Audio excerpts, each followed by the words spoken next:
Hello, कैसे आप सभी। उम्मीद करता हूँ कि आप सभी बहुत ही अच्छे होंगे और अपनी सेहत का ख्याल रखे होंगे। तो हम लोग अभी अलग डिजिटल इलेक्ट्रॉनिक्स पढ़ रहे हैं और डिजिटल इलेक्ट्रॉनिक्स का लगभग ख़त्म हो चुका है सिलेबस। तो अगर आपको कुछ भी प्रॉब्लम है तो आप प्लीज़ कमेंट बॉक्स या टेलीग्राम ग्रुप में पूछिए। अगर मतलब सारे जो भी डाउट्स होंगे उनको एक साथ लेकर एक अलग से वीडियो बना देंगे, ठीक है। कोई टेंशन नहीं है उसके लिए, ठीक है। ताकि आपके एग्जामिनेशन में कोई भी ऐसा पॉइंट ना छूटे, ताकि आप बाद में आके बोलो सर ये कंप्लीट नहीं हुआ। यहाँ पर हम लोग फ्री ऑफ कॉस्ट आपको एजुकेशन दे रहे हैं, ताकि वो भी बेस्ट क्वालिटी कंटेंट में, ठीक है। आप लोग के लिए बहुत मेहनत करते हैं और ताकि आपके एग्जामिनेशन क्लियर हो पाए, सो आप इनकरेज करते रहिए ऐसे ही, ठीक है। तो चलिए आज का क्लास हम लोग चालू करते हैं बिना समय गवाए। तो हम लोग कॉम्बिनेशनल सर्किट में अभी तक हम लोगों ने बहुत कुछ पढ़ चुका है कॉम्बिनेशनल सर्किट में, ठीक है। तो अब हम लोग क्या पढ़ेंगे, सीक्वेंशियल सर्किट के बारे में पढ़ेंगे। चलिए शुरू करें। तो कॉम्बिनेशनल सर्किट क्या करता था, produces an output based on input variable only.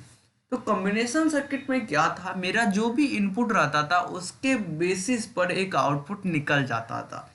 पर सीक्वेंशियल सर्किट में क्या होता है कि sequential circuit produces an output based on current input and previous input variables. ये इंपॉर्टेंट है। क्या है इंपॉर्टेंट, करंट इनपुट और प्रीवियस इनपुट का क्या स्टेटस था उसके अकॉर्डिंगली क्या करता है अपना, ये क्या करता है आउटपुट देता है। कौन, सीक्वेंशियल सर्किट। आपके एग्जामिनेशन में ऐसे क्वेश्चन दिया रहता है कि सीक्वेंशियल सर्किट के बारे में क्या सही है, विच of the following is true about the sequential circuit. अगर उसमें वन ऑफ द ऑप्शन अगर आपका रहे कि इसका जो आउटपुट होता है it is based on the current input and previous input variables also, then that option will be your answer. उसको फटाक से आप टिक करके आगे बढ़ जाओगे, ठीक है। तो यही मेरा क्या है, सीक्वेंशियल सर्किट का काम है, ठीक है। अगर सीक्वेंशियल सर्किट का ये काम है कि ये प्रीवियस इनपुट को भी अपने ध्यान में रखता है, तो इसका साफ मतलब है उसके पास एक मेमोरी एलिमेंट होगा जो कि हमारे उस बाइनरी इंफॉर्मेशन को क्या करता है, स्टोर करके रखता है। वही जो इंफॉर्मेशन स्टोर करके रखता है वही मेमोरी यूनिट क्या होता है, फ्लिप फ्लॉप्स होता है, जिसको कि हम लैच, लैच एक अलग चीज है, फ्लिप फ्लॉप जो कि हमारा मेमोरी एलिमेंट होता है। फ्लिप फ्लॉप्स क्या होता है कि ये 1 बिट ऑफ मेमोरी स्टोर कर सकता है। क्या कर सकता है, 1 बिट ऑफ मेमोरी स्टोर कर सकता है। कौन, फ्लिप फ्लॉप्स। तो इसीलिए हमारे सीक्वेंशियल सर्किट में फ्लिप फ्लॉप्स का कॉन्सेप्ट आ जाता है, ठीक है। आपको ये बातें समझ में आए होंगे। आगे चले, ये देख लो आपका सीक्वेंशियल सर्किट का एक डायग्राम। एक मेमोरी एलिमेंट को भी अपने पास रखेगा ताकि ये अपने प्रीवियस इनपुट की स्टेटस को देख सके और अभी का जो एक्सटर्नल इनपुट है उसको भी देख सके और अपना आउटपुट दे सके, ठीक है। चलिए आगे चलते हैं। चलिए सबको हटाइए। देखिए अब क्या पढ़ेंगे हम लोग, टाइप्स ऑफ सीक्वेंशियल सर्किट। तो सीक्वेंशियल सर्किट के कितने टाइप, तो 2 टाइप होते हैं मेनली, असिंक्रोनस सीक्वेंशियल सर्किट और सिंक्रोनस सीक्वेंशियल सर्किट। असिंक्रोनस में क्या होता है कि देखिए, these circuits do not use a clock signal but use the pulses of input. These circuits are faster than synchronous sequential circuits. क्या होता है इसमें, क्लॉक सिग्नल का यूज नहीं होता है पर पल्सेस ऑफ इनपुट हम लोग यूज करते हैं, ठीक है। यही क्या होता है, असिंक्रोनस सीक्वेंशियल सर्किट होता है। और यह सर्किट क्या होता है भैया, फास्टर होता है then synchronous sequential circuit. Important, आगे चलते हैं। अब देखो सीक्वेंशियल सर्किट में अगर वहां पे क्लॉक यूज नहीं होता था तो यहाँ पे क्लॉक भी यूज होगा और पल्सेस भी यूज होगा इनपुट सिग्नल का, ठीक है। अब देखो ये स्लो क्यों है असिंक्रोनस से, क्योंकि जब भी क्या होता है ये वेट करता है next clock pulse to arrive to perform the next operation, so this circuits are bit slower compare to asynchronous. क्या करता है कि हर एक टाइम हमारा जब नेक्स्ट ऑपरेशन परफॉर्म होगा तो ये हमारे प्रीवियस, ठीक है, उसके क्लॉक का क्या करता है, इंतजार करता है ताकि हम लोग आगे जा सकें। तो ऐसे में अगर होता है किसी का इंतजार करते हम लोग जा रहे हैं अपने आउटपुट देने के लिए, तो ऑब्वियस सी बात है कि वहां पर हम लोग स्लो हो जाएंगे अपने ऑपरेशन में, और इसीलिए हम लोग का सिंक्रोनस क्या है, स्लोअर है कंपेयर टू क्या, असिंक्रोनस। ऑलराइट, समझ में आया? आगे चलें, ठीक है। देखो लैचेज क्या होता है, अब उसके बारे में पढ़ते हैं। लैचेज क्या होता है? Latches are basic storage element that operate with signal levels rather than signal transition. क्या होता है? ये सिग्नल लेवल पर काम करता है रादर देन सिग्नल ट्रांजिशन, ठीक है। Latches control by clock transition are flip flops. देखो ये इंपॉर्टेंट, तो हम लोग का यहाँ पे फ्लिप फ्लॉप्स का एक डिफिनेशन भी आ जाता है। ऐसा लैचेज जो कि क्लॉक ट्रांजिशन मतलब कंट्रोल होता है क्लॉक ट्रांजिशन के थ्रू, उसको क्या बोलते हैं? फ्लिप फ्लॉप्स बोलते हैं। लैचेज आर लेवल सेंसिटिव डिवाइसेस। यहाँ पे देखो सिग्नल लेवल पे काम करता है रादर देन सिग्नल ट्रांजिशन, इसीलिए लैचेज क्या हो गया? सेंसिटिव है। क्या? लेवल सेंसिटिव है। अब देखो latches are useful for the design of asynchronous sequential circuit, ठीक है, इंपॉर्टेंट, याद रखेंगे। देखो एस आर का क्या फुल फॉर्म होता है? सेट, और आर का मतलब रिसेट लैच, ठीक है। देखो एस आर लैच क्या होता है? एस आर लैच है two crossed couple NOR gate और two crossed couple NAND gate. तो हम लोग क्या कर सकते हैं, यहाँ पे नॉर भी हम लोग यूज कर सकते थे, और हम लोग यहाँ पे नैंड भी यूज कर रहे हैं, ठीक है, दोनों यूज कर सकते हैं। क्रॉस्ड कपल्ड क्या मतलब? एक इनपुट तो यहाँ पे मेरा ऐसे एक आ रहा है, तो मेरा यहाँ वाला जो इनपुट है यहाँ पे, इसका जो आउटपुट है उसको हम लोग यहाँ पे इनपुट बना दे रहे हैं, और इसका जो आउटपुट है यहाँ पे हम लोग क्या बना दे रहे हैं? इनपुट बना दे रहे हैं। एक बात आप लोग याद रखेंगे, लैच या फ्लिप फ्लॉप्स में हमारा दो जो इनपुट होता है, एक जो इनपुट होता है और दूसरा इसी का कॉम्प्लीमेंटेड फॉर्म में क्या होता है? सॉरी, आउटपुट होता है। सॉरी, मैंने क्या बोला? इनपुट नहीं। मेरा जो लैच या फ्लिप फ्लॉप्स में मेरा जो आउटपुट होता है, अगर मेरा यहाँ पे क्यू आउटपुट है तो मेरा दूसरा आउटपुट उसका कॉम्प्लीमेंटेड फॉर्म यानी क्यू डैश होगा, ठीक है। आपको ये समझ में आएगा, ठीक है। क्रॉस्ड कपल्ड होता है, पहली बात। दूसरा, two input as per set and reset. दो इनपुट है सेट रिसेट के लिए, ऑलराइट, कोई दिक्कत नहीं। और टू आउटपुट होता है, एक तो क्यू और एक क्यू डैश, ठीक है, ठीक है, कोई दिक्कत नहीं। आगे चलते हैं। अब हम लोग फ्लिप फ्लॉप्स के बारे में पढ़ेंगे। फ्लिप फ्लॉप्स क्या होता है? Storage elements employed in clocked sequential circuits are called flip flops. अब flip flop is binary cell capable of storing one bit of information. बहुत ही इंपॉर्टेंट, आपके एग्जामिनेशन में जब तक पूछ लिए जाते हैं। मेनली मेरे पास कितना है? 4 तरह का फ्लिप फ्लॉप है। एस आर फ्लिप फ्लॉप, जेके flip flop, D flip flop और टी फ्लिप फ्लॉप। चलिए इसके बारे में थोड़ा थोड़ा जानकारी हासिल करते हैं, जो कि हमारे एग्जामिनेशन पॉइंट ऑफ व्यू से इंपॉर्टेंट है। ये देखो ग्राफिकल सिंबल है मेरा एस आर फ्लिप फ्लॉप का। चलो अब इसके ट्रूथ टेबल और इसको क्या बोलते हैं, इसको सही जो शब्द है वो है कैरेक्टरिस्टिक टेबल को समझने की कोशिश करते हैं। इसी पर एग्जामिनेशन में क्वेश्चन आते हैं, ठीक है, इसको अच्छे से समझते हैं। देखो मेरा अगर एस और आर दोनों इनपुट 0 0 रहा तो मेरा क्यू टी वन प्लस, समझो अगर मेरा क्यू टी है यहाँ पर और क्यू टी प्लस 1 है, तो समझो इसको 0 हम लोग टाइम देते हैं, टी इक्वल टू 0। अगर इसमें 1 जोड़ के हम लोग टी इक्वल टू 1 आ जाते हैं, तो अब क्या होगा? टी, समझो एस और आर अगर 0 0 है तो टी 1 प्लस 1 में वही मेरा आउटपुट होगा, जो मतलब समझो, मतलब T0 टाइम में जो मेरा आउटपुट था वही T1 टाइम में भी होगा, मतलब दोनों सेम होगा। तो इसका क्या मतलब हुआ? No change. क्या होगा? नो चेंज होगा। अगर SR मेरा 0 0 है तो मेरा आउटपुट T+1 टाइम में QT ही रह जाएगा, मतलब कोई भी चेंज नहीं होगा। अब देखो अगर मेरा 0 और 1 है तो मेरा सेट 0 है, तो हम लोग अपने आउटपुट को 0 सेट कर देंगे, ठीक है। अगर 1 0 है तो मेरा S इक्वल टू 1 है, तो हम लोग आउटपुट को 1 सेट कर देंगे। अगर 1 1 है तो यही सबसे इम्पॉर्टेंट है, जिसके कारण कि हम लोग का रेस कंडीशन आता है और हम लोग master slave flip flop use करने लग जाते हैं। तो अगर मेरा SR 1 1 है तो SR 1 1 है तो मेरा कोई भी रिजल्ट नहीं आता है, इनडिटर्मिनेंट हो जाता है। तो इसी को सॉल्व करने के लिए हम लोग आगे भी अपना तरह तरह का हथकंडा अपनाते हैं। ऑलराइट, आपको समझ में आएगा। आगे चले, याद रखेंगे, आपके एग्जामिनेशन में क्वेश्चन आएगा कि अगर बताओ कि मेरा एस आर इक्वल टू 0 0 है तो मेरा आउटपुट t+1 टाइम में क्या आ जाएगा, तो आप बोलोगे नो चेंज, मतलब जो पहले था अभी वही आउटपुट वही रहेगा। ऑलराइट, चलें आगे। ठीक है, अब समझो डी फ्लॉप फ्लॉप के बाद डी फ्लॉप फ्लिप फ्लॉप के बारे में पढ़ते हैं। D for data flip flop. ठीक है, ये क्या है, स्लाइड मॉडिफिकेशन हुआ एसआर में, तो हम लोग का डी फ्लिप फ्लॉप बना। क्या मॉडिफिकेशन आया उसको देखने की कोशिश करते हैं। तो SR flip flop is converted to D flip flop by inserting an inverter between S and R, assigning the symbol D to the single input.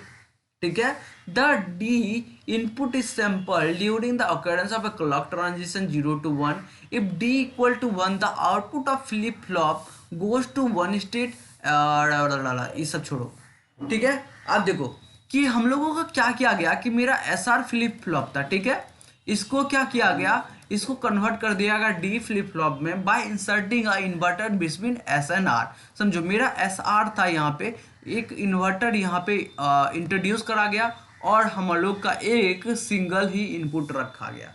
ठीक है, और मेरा दो आउटपुट एट यूजुअल क्यू और क्यू डैश आएगा। ठीक है, तो इसका कैरेक्टरिस्टिक टेबल समझने की कोशिश करते हैं, जो कि बहुत इंपॉर्टेंट है। अगर डी 0 होगा तो मेरा आउटपुट 0 होगा, और डी 1 होगा तो मेरा आउटपुट 1 होगा क्यू t+1 टाइम में। ठीक है, क्या होगा, अगर 0 होगा तो 0, अगर 1 होगा तो 1। सिंपल, क्या है, डी फ्लिप फ्लॉप।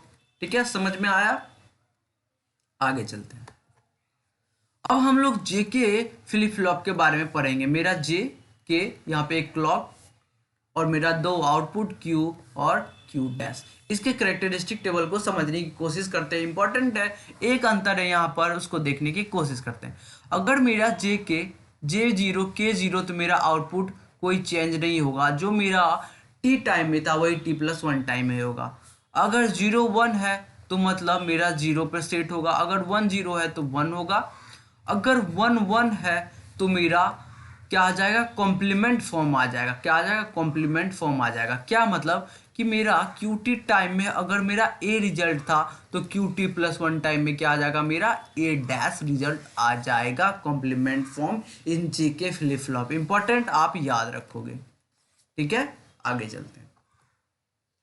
अब हम लोग टी फ्लिप फ्लॉप में भी सिंगल इनपुट है। इसमें क्या होता है कि अगर मेरा T 0 है तो मेरा आउटपुट QT आएगा, अगर 1 है तो मेरा कॉम्प्लीमेंट फॉर्म आएगा आउटपुट। ठीक है, T0 टाइम, T1 टाइम, अगर T0 टाइम में मेरा QT था, अगर मेरा T फ्लॉप फ्लॉप में 0 रहा और T इक्वल टू 0 मतलब इनपुट 0 रहा तो T1 टाइम में भी QT ही रहेगा, अगर मेरा 1 रहा तो इसका कॉम्प्लीमेंट Q डैश T आ जाएगा। ठीक है, आप यहाँ पे देख रहे हो, ये आपके एग्जामिनेशन में क्वेश्चन आते रहते हैं। सो एक बार आप ध्यान से देख लोगे, दो बार ठीक से समझने की कोशिश करोगे तो आपका ये क्लियर हो जाएगा, आपको रटने की कोई ज़रूरत नहीं पड़ेगी और आप अच्छे से एग्जामिनेशन में क्वेश्चन क्लियर करके आओगे। ठीक है, अब हम लोग क्या पढ़ लेते हैं, मास्टर स्लैब जेके फ्लिप फ्लॉप के बारे में पढ़ लेते हैं। तो समझो एक रेस अराउंड कंडीशन इन क्या होता है इन जेके फ्लिप फ्लॉप। हम लोग क्या करें, मास्टर स्लैब जेके फ्लिप फ्लॉप के बारे में पढ़ रहे हैं। ठीक है, तो हम लोग का सॉरी मैंने बताया था एसआर। ठीक है, एसआर नहीं, जेके फ्लिप फ्लॉप होगा, सॉरी। तो रेस कंडीशन क्या होता है जेके फ्लिप फ्लॉप में, अगर जेके इक्वल टू 1 हो जाता है और क्लॉक भी 1 होता है for longer period of time, तो क्या होता है, जो मेरा आउटपुट क्यू होगा वो टॉगल कर जाएगा as long as clock is high, which makes the output of flip flop unstable for certain. This problem is called race condition in JK flip flop. ठीक है, ध्यान से पढ़ो, क्या बोल रहा है, अगर जेके इक्वल टू 1 होता है और क्लॉक 1 हो जाता है for a long period of time, then Q output will toggle क्या मतलब कि complement as long as clock is high, which makes the output of flip flop unstable और अनसर्टन। यही क्या होता है, रेस कंडीशन हो गया। ठीक है, तो यही रेस कंडीशन को अवॉइड करने के लिए हम लोग क्या करते हैं, मास्टर स्लैब यूज करते हैं। तो इसमें क्या करते हैं हम लोग, मतलब कैसे प्रॉब्लम को सॉल्व कर सकते हैं। This problem can be avoided by ensuring that clock input is at logic 1 only for a very short time. तो हम लोग अगर वेरी हाई टाइम के कारण ये रेस कंडीशन हो रहा है तो हम लोग क्या इंश्योर करेंगे, हम लोग इंश्योर करेंगे कि मेरा लॉजिक 1 पे रहे very short time period of time के लिए। तो इसलिए हम लोग मास्टर स्लैब का यूज करेंगे। तो मास्टर स्लैब क्या है, बेसिकली है combination of two JK flip flop connected together in a series configuration, ठीक है। Out of this one act as master and other is slave. एक क्या करता है, मास्टर की तरह यूज करता मतलब यूज होता है, और एक स्लैब की तरह यूज होता है, ठीक है। आपको ये समझ में आया होगा, ठीक है। हाँ, और मास्टर क्या करता है कि मास्टर पॉजिटिव क्लॉक पे रिस्पॉन्स करता है। मास्टर क्या करता है, पॉजिटिव पॉजिटिव क्लॉक पे रिस्पॉन्स करता है, और स्लेव क्या करता है, निगेटिव निगेटिव क्लॉक पर रिस्पॉन्स करता है, ठीक है। समझ में आ रहा है, आप इस बात को याद रखेंगे, इनसे यही सब क्वेश्चन पूछे जाते हैं, तो आप इसको ध्यान से रहेंगे, याद रखेंगे, सॉरी, ठीक है। आगे चलते हैं। समझो एज ट्रिगर्ड फ्लिप फ्लॉप, ऐसा कुछ इंपॉर्टेंट है नहीं, बस इसमें है कि मतलब the most common type of synchronize the state change during the clock pulse transition is triggered flip flop. Simple है कि हम लोग क्या करते हैं कि सिंक्रोनाइज करना चाहते हैं अपना स्टेट चेंज को during a clock pulse transition. तो ऐसे फ्लिप फ्लॉप को जहाँ पर ये काम हो रहा है, ऐसे फ्लिप फ्लॉप को एज ट्रिगर्ड फ्लिप फ्लॉप बोलते रहे हैं। बाकी ये कुछ कुछ कहानी है, आपको जब पीडीएफ मिलेगा आप इसको ध्यान से पढ़ लेंगे, ठीक है। ऐसा कुछ इंपॉर्टेंट नहीं है, इसीलिए वीडियो में ज़्यादा टाइम खराब करना इस पर मतलब बुद्धिमानी नहीं है, ठीक है। आगे चलते हैं। अब देखो, अब फ्लिप फ्लॉप्स के बारे में पढ़ा तो इसका एप्लीकेशन क्या है, इसका एप्लीकेशन है काउंटर्स में, डिवाइडर्स में, शिफ्ट रजिस्टर में, स्टोरेज रजिस्टर में, bounce elimination switch, data storage, data transfer, latches, registers, memory, इन सब में हम लोग फ्लिप फ्लॉप्स का यूज करते हैं, ठीक है। चलिए आगे भी हम लोग खत्म करने जा रहे हैं डिजिटल इलेक्ट्रॉनिक्स को, ज़्यादा नहीं इसको खींचेंगे, इसीलिए हम इसको आज खत्म कर देंगे, ठीक है। अब हम लोग काउंटर्स के बारे में पढ़ने वाले हैं, क्योंकि देखिए आगे थोड़ा थ्योरी है, तो इसलिए मैं सोच रहा हूँ इसको खत्म करके एक अच्छे से नए चैप्टर पे चलते हैं, ठीक है। जो इंपॉर्टेंट था वो मैंने आपको सारा बता दिया है। देखो काउंटर्स दो तरह के होते हैं, असिंक्रोनस और सिंक्रोनस काउंटर, ठीक है।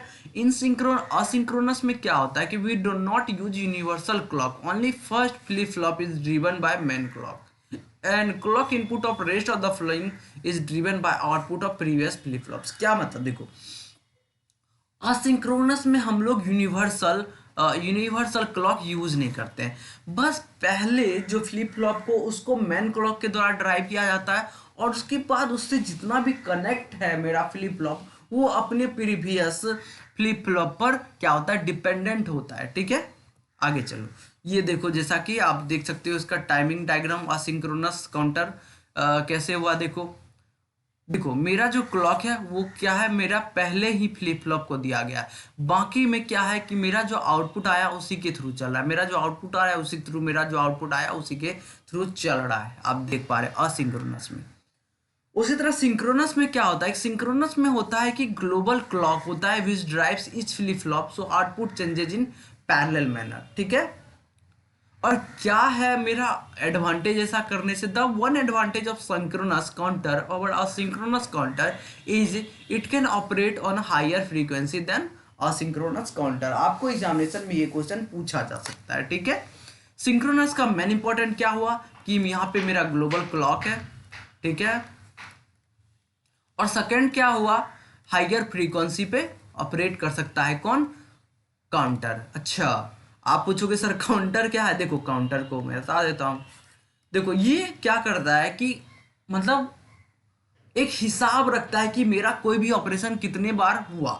जैसे आप लोग कोई भी प्रोग्राम लिखते हो, जैसे कि आप काउंटर यूज करते हो, जैसे i=0 लिखा कोई ऑपरेशन किया, फिर i=1 + 1 करते जाते हो, तो आप ये काउंटर का मतलब रख रहे हो, हिसाब रख रहे हो कितना बार कोई ऑपरेशन रिपीटेटिव मैनर में हो रहा है, ठीक है। यही काउंटर है, और हम लोग डिफरेंट टाइप्स के काउंटर, कंप्यूटर का एक आर्किटेक्चर जो होता है डिजिटल कंप्यूटर का, उसमें काउंटर अपना अलग से क्या करता है, अपना रोल निभाता है, ठीक है। यहाँ पे इंपॉर्टेंट पॉइंट नोट करें एग्जामिनेशन पॉइंट से, जो इंपॉर्टेंट है वही मैं आपको बताता हूँ, बाकी फालतू पढ़ने से कोई फायदा है नहीं, ठीक है। क्या है, number of flip flops use in counter are always greater than equal to log 2 n where n is number of states in counter. क्या बोलता है कि फ्लिप फ्लॉप्स में मतलब नंबर ऑफ फ्लिप फ्लॉप्स जो काउंटर में यूज होंगे वो ऑलवेज ग्रेटर देन या इक्वल टू log 2 n होगा, और n क्या है, नंबर ऑफ स्टेट्स है इन काउंटर, ठीक है। अब हम लोग पढ़ते हैं किसके बारे में, जॉनसन काउंटर के बारे में, इंपॉर्टेंट है। It is also known as creeping counter, इसको ही क्या बोलते हैं, क्रीपिंग काउंटर भी बोलते हैं। ये क्या है एग्जांपल, ये सिंक्रोनस काउंटर का एग्जांपल है। ये सब देखो इंपॉर्टेंट क्वेश्चन है, ठीक है। आपसे पूछ सकता है कि जॉनसन काउंटर सिंक्रोनस है या असिंक्रोनस, तो आपका आंसर होगा भैया सिंक्रोनस है।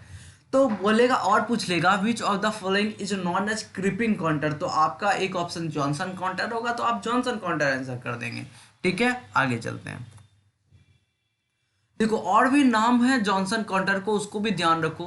Creeping counter, twisted ring counter, walking counter, mobile counter, switch tail counter, ये सब क्या है, जॉनसन काउंटर के ही नाम है।